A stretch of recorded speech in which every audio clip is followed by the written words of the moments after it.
Our next question is from Chloe Tatum. Why include irrigation in a herb spiral at all? Why not just water by hand? Isn't the whole point of permaculture to avoid installing plastic and mechanical bits whenever possible? Well, in the ideal world, yes, but there's a lot of people care involved. And I've got irrigation behind me in the kitchen garden because it means that we've got more time to show students what to do and how to extend systems and how to go out in the world and do more stuff. There's a lot to do out there, and there's a lot of complication here at Zaytuna Farm. So I choose to use irrigation to save time.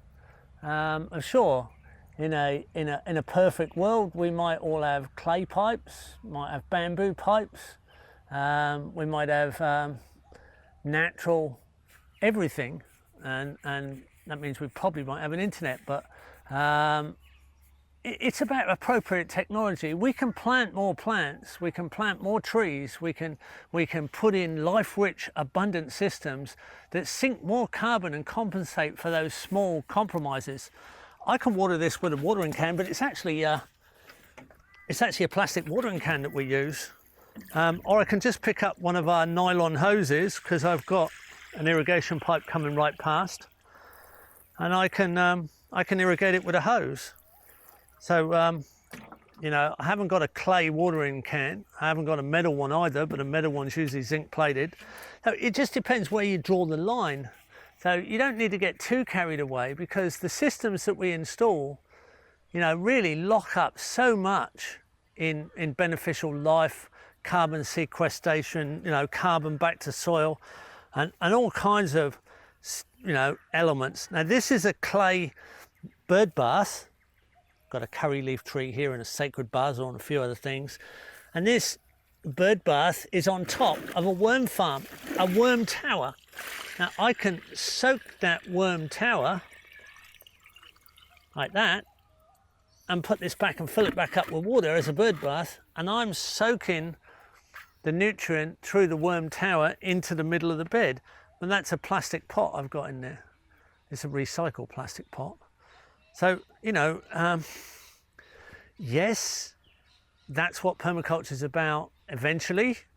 And if you're in the situation and you're in the comfort zone that you can achieve it now, great.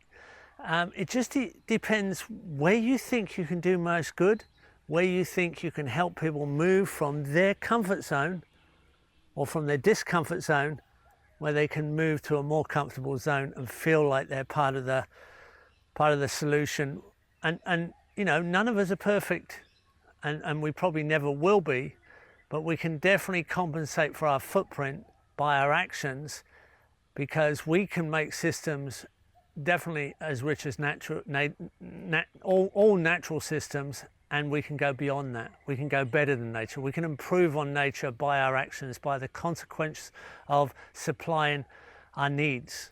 So that's the most important thing about permaculture. We can improve on nature by the way we design our supply lines through natural processes. So you don't have to be perfect, and you can improve on nature, and there's nothing wrong with saying that. Nature's not perfect. We can better the system itself. One of the first statements by Bill Mollison, I think we can improve the systems he was watching in the mountains of Tasmania at night when he was studying possums and wallabies in the Florentine Valley, where there was only 11 different main plant species. He said these natural ecologies don't impoverish themselves, they actually maintain fertility, slowly improve fertility. I think we can design systems that are as good as this, if not better, than nature itself. That's probably the first permaculture thought by Bill Mollison. Being able to design systems that actually improve on nature's potential.